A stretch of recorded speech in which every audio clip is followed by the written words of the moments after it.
Speaking of San Francisco, whew.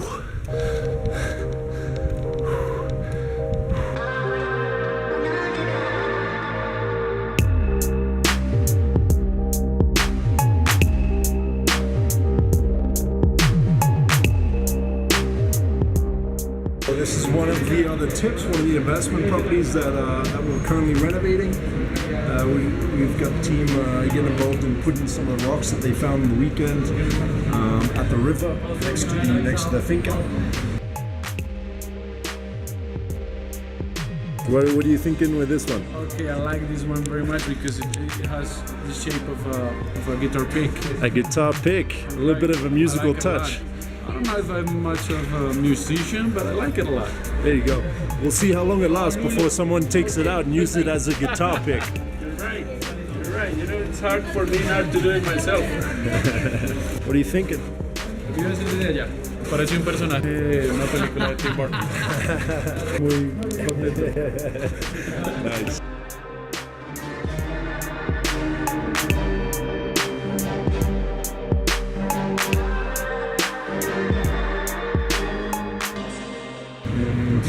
Now we're making a part of the apartment, giving that personal touch, that local touch, because I think one of the best ways to provide a guest with a locally connected, authentic experience in a city or in anywhere is to have local raw materials. This is Domestica, new restaurant, Chapel Alto. Check it out for lunch.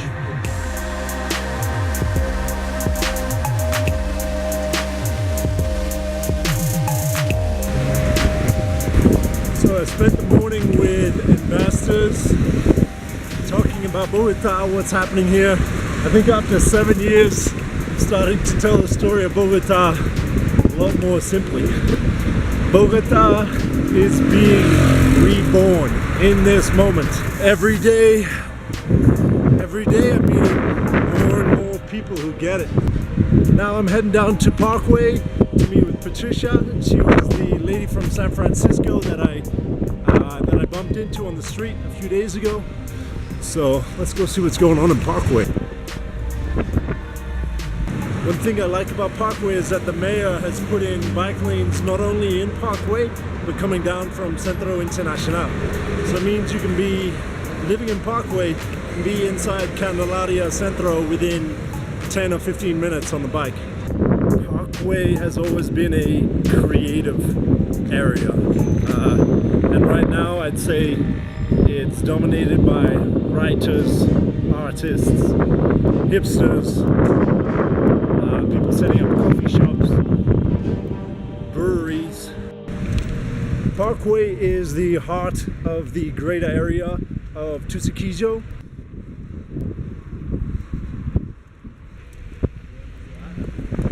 And it's one of the areas that is most protected patrimonially. So it means that the architecture is gonna stay the same. Most Bogotanos prefer a, newer luxury apartment in the north. There is a larger and larger group of Bogotanos that are choosing to live in some of these older, classic houses.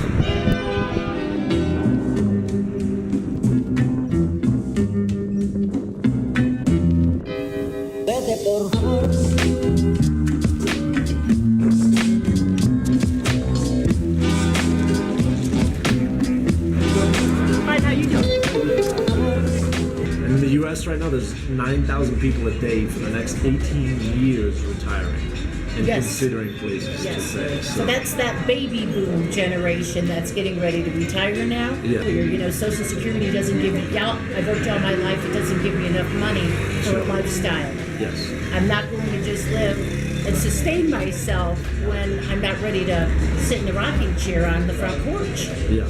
So it's very important to look for places such as Colombia that have what you have at home, the ability to have the cosmopolitan cities, theaters, organic food, all fresh water. I drink your water out of the tap. Yeah. What about the weather? How have you found the weather? I found the weather unbelievable. So I live in San Francisco. Our weather is very similar to Bogota.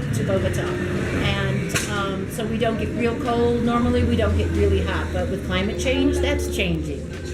So, like right now, this weather is how it should be in San Francisco, but they're freezing right now because of climate change. Yeah. Would you say Bogota is cold?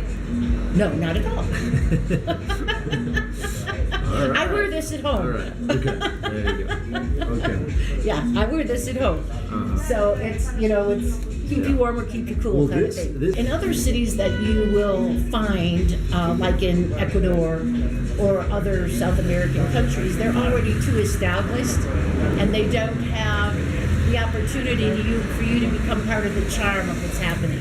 Yeah. So here you're almost at the, the threshold of what's going to be happening. So that's important too, because you can see the value of what's going to happen economically down the road, and you're already established if you come here early enough. Even though like Ecuador or Panama may still be less expensive than the US, they're not where they were when they began.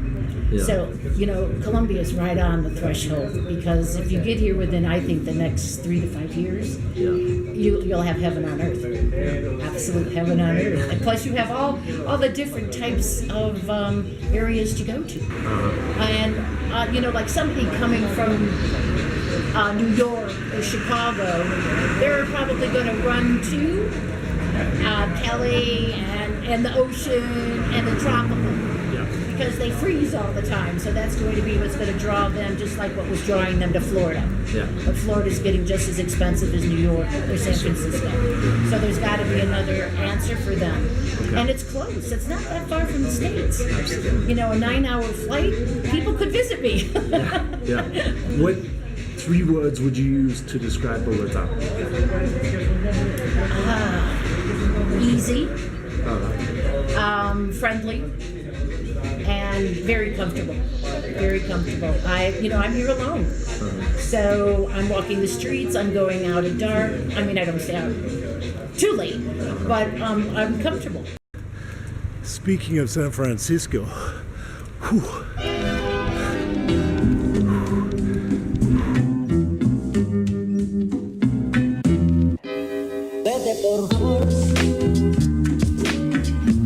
was Medellin? Medellin at first look, very green, very clean, and a great infrastructure. So you land at the airport, which is up in the mountains, and it's like amazing. Mm-hmm. Then you head down the hill into town, and that's when the makeup of the whole city begins to change. There's obviously a lot of casinos, a lot of banking goes on there, mega malls.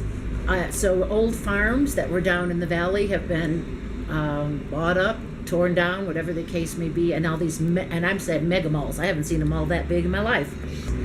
They're trying to, present themselves as almost a new city, which we all know from history they're not. I mean, the Spanish, we can go all the way back to the indigenous musicas, all the way to the cartels. So there's a definite history in Medellin, but they're not proud of it, I don't think, as much as some South American cities are, such as Bogota. You have the Centro, which, everything is still there. The history is going on. Though they have a Centro, no one goes there. Some of the buildings have been closed. They're maintaining the facades.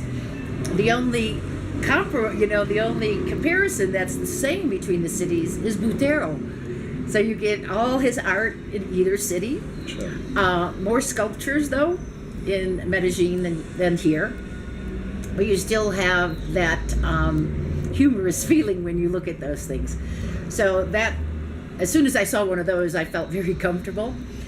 Their infrastructure provides a great metro system. They're, again, very clean, very efficient, very reasonable, because, again, they want to help the people get from one end to the other.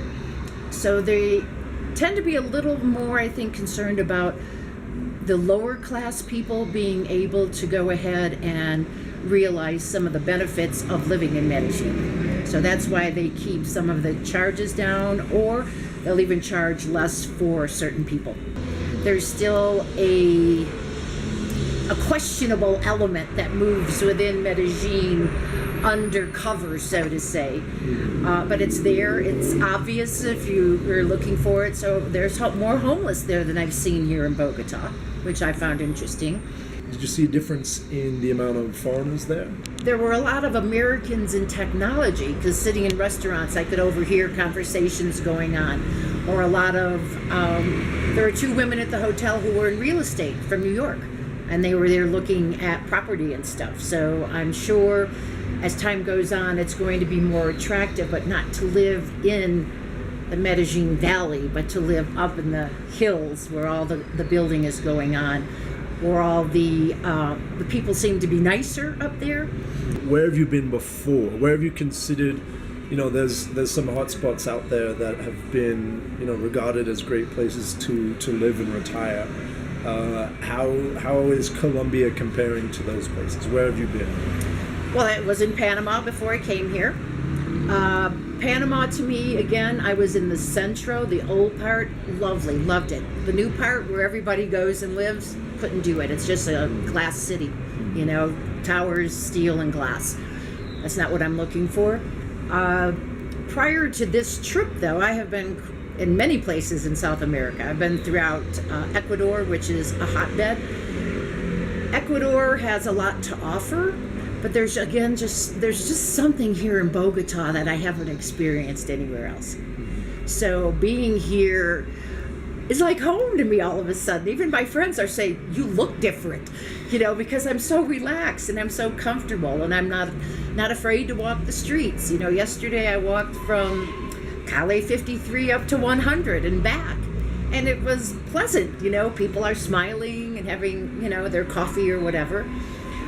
So it felt very comfortable, like walking in San Francisco, where I'm from. For $90 US, I had an eye exam, which in the US costs $90. I also got new frames and new lenses, which probably would have been about $400 or $500 extra in the US. So you can do a lot here. The medical aspect for dental is very highly rated. People come just to get their teeth done here. I have made some mistakes.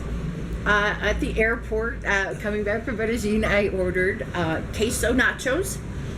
Well, it came with sweet pickles all on top. Now, I wouldn't have expected that. It was a surprise, but it was okay. It added to the ambiance and experience. Sure. Yeah. Sometimes you can get some surprising combinations of foods. Yes. For me, it's the cheese on the fruit.